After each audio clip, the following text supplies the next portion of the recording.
Assalamualaikum warahmatullahi wabarakatuh. Salam Om Swastiastu, Namo Buddhaya, salam kebajikan.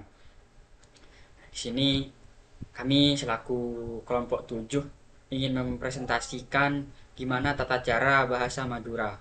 Nah, untuk materi ini itu diambil dari buku Tata Bahasa Madura edisi revisi 2014 mulai dari halaman 24 sampai 52.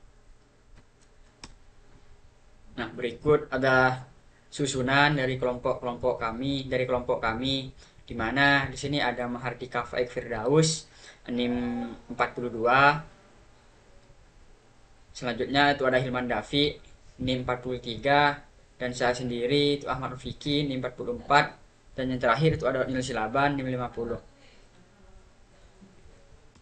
Nah, langsung saja kenapa kita mengambil materi kali ini, karena melatar belakangi penerbitan buku Tata Bahasa Madura ini dimaksud untuk mengatasi ketidakadaan buku Tata Bahasa Madura yang dapat dijadikan acuan pengajar bahasa Madura. Tanggapan masyarakat Madura terhadap upaya pelestarian bahasa Madura sebagai bahasa daerah dan muatan lokal dengan sampel seluruh kabupaten di Madura, Kabupaten Jember, Kabupaten Bondowoso, Kabupaten Situbondo. Terbitlah buku ini diharapkan menjadi salah satu upaya memenuhi kebutuhan masyarakat akan buku acuan mengajar bahasa Madura yang akhir ini banyak dikeluhkan oleh masyarakat Madura. Nah, jadi kenapa kami ngambil materi ini, karena eh, kami mendengarkan keluhan-keluhan masyarakat Madura yang mengatakan kita ini harus melestarikan bahasa dan budaya kita sendiri, dan juga keluhan para pengajar juga yang mengatakan bahwasannya tidak adanya buku untuk kita tuh mengajar bahasa Madura. Nah, dan juga kenapa di sini tidak hanya kabupaten yang ada di Madura saja, tapi melainkan ada Kabupaten Jember, Kabupaten Bondowoso, dan Kabupaten Situbondo. Karena ini adalah salah tiga turunan dari Madura tersebut. Karena mayoritas para penduduk Jember, penduduk Bondowoso, dan penduduk Situbondo itu adalah keturunan Madura sendiri. Banyak orang-orang Madura. Nah, untuk materinya di sini yaitu fonologi bahasa Madura. Fonologi bahasa Madura adalah cabang linguistik yang mempelajari sistem bunyi dalam bahasa Madura, termasuk bagaimana bunyi-bunyi ini diatur dan digunakan untuk membentuk kata dan kalimat. Berikut adalah beberapa aspek penting dari fonologi bahasa Madura. Nah, yang pertama yaitu fonem. Fonem adalah unit bunyi terkecil dalam bahasa yang dapat membedakan makna. Dalam bahasa Madura, terdapat beberapa fonem vokal dan konsonan yang unik. Fonem vokal. Bahasa Madura memiliki 6 fonem vokal, yaitu A, I, U, E, dan E. Seperti dalam kata baru dan O. Fonem konsonan. Bahasa Madura memiliki beberapa fonem konsonan, termasuk beberapa yang tidak ditemukan dalam bahasa Indonesia, seperti konsonan hamzah atau glottal stop. Nah, yang kedua yaitu struktur suku kata.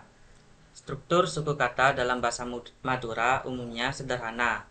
Suku kata dalam bahasa Madura biasanya terdiri dari konsonan vokal seperti pada kata K dan konsonan vokal tambah konsonan seperti pada kata kar. Vokal seperti pada kata A. Yang ketiga yaitu intonasi dan tekanan. Intonasi dan tekanan dalam bahasa Madura juga memainkan peran penting dalam fonologi. Intonasi dapat mengubah makna kalimat, terutama dalam kalimat tanya dan kalimat pernyataan. Tekanan biasanya jatuh pada suku kata terakhir dalam kata. Nah, yang keempat yaitu perubahan bunyi. Dalam bahasa Madura, beberapa perubahan bunyi dapat terjadi, terutama dalam bentuk morfologis dan infleksi. Misalnya, vokal dapat mengalami perubahan tergantung pada posisi dalam kata atau kalimat. Konsonan dapat melebur atau berubah bunyi dalam konteks tertentu. Yang kelima yaitu fonotatik. Fonotatik adalah aturan yang mengatur kombinasi fonem dalam bahasa. Dalam bahasa Madura, terdapat aturan tertentu yang mengatur bagaimana fonem dapat digabungkan untuk membentuk kata. Contoh penggunaan fonologi dalam bahasa Madura. Contoh kata dalam bahasa Madura dan analisis fonologinya yaitu mareh atau sudah. Nah, itu terdiri dari suku kata ka dan re. Jadi mareh. Yang kedua yaitu toron, terdiri dari suku kata to dan ron dengan tekanan pada suku kata terakhir yaitu ron. Untuk bagian sintaksis bahasa Madura, sintaksis bahasa Madura adalah tentang struktur kalimat dalam bahasa Madura, termasuk bagaimana kata-kata disusun untuk membentuk frasa, klausa, dan kalimat yang bermakna. Nah, aspek yang penting untuk sintaksis bahasa Madura yaitu yang pertama, struktur kalimat dasar. Struktur dasar kalimat dalam bahasa Madura mirip dengan bahasa Indonesia, yaitu menggunakan urutan subjek, predikat, objek, dan keterangan. Nah, yang kedua yaitu frasa. Frasa adalah kelompok kata yang berfungsi sebagai satu kesatuan dalam kalimat.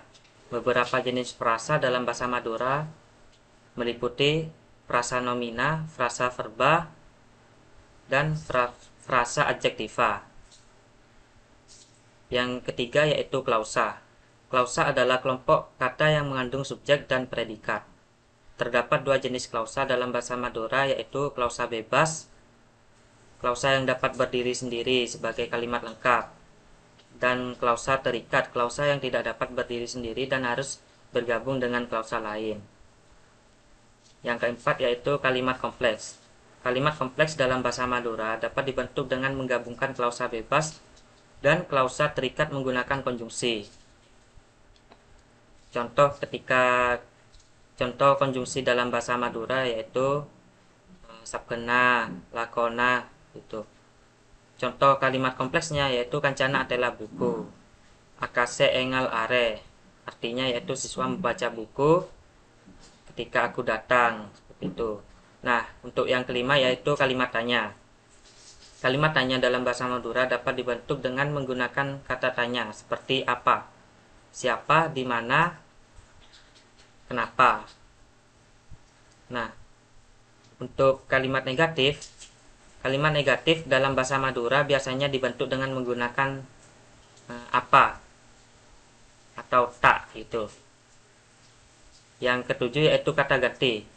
Bahasa Madura memiliki beberapa kata ganti yang digunakan untuk menggantikan nama orang atau benda dalam kalimat. Untuk kata gantinya dalam bahasa Madura yaitu seperti engkau, bakna, de, engkau itu aku, bakna itu kamu,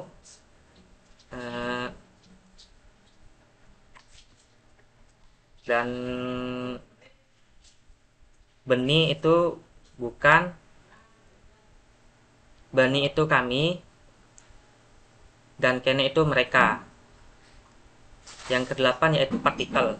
Bahasa Madura juga menggunakan beberapa partikel untuk menambah makna atau nuansa dalam kalimat. Contoh partikel dalam bahasa Madura meliputi nah, ja, ka. Ja itu hanya, bena itu juga, ka itu akan. Seperti itu.